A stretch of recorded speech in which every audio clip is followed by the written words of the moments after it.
طبیعت روزی گرم و سرد دارد، چمن گلهای سرخ و زرد دارد.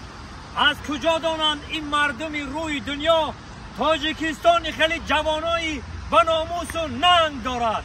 آفرین، احسن جوانان تاجیک. البته ورزشگران تاجیک شما چطوره که دیده ایستادین، چی در UFC باشد چی در فوتبال روی دنیا باشد، البته دست بالای هم وقت هر وقت که مربی تاجیکستان و پیش تاجیکستان و پیش میگه ما باور میکنه حلاوت میبریم، یک قوت گوش میگیرم. البته که انم خیلی باشیم تاجیکستانی ما پرچمی ما همه وقت انم خیلی پرافشان باشد. تاجیکستان با پیش شوره که ما این شب دیدیم، شاهد بودیم که چقدر گل زدن. باور میکنی 120 منوت بازی رفت، 120 منوت بازی با پنالتی زنش به حساب و گل 11 مترش ما به حساب. البته که دست بالا داشتیم.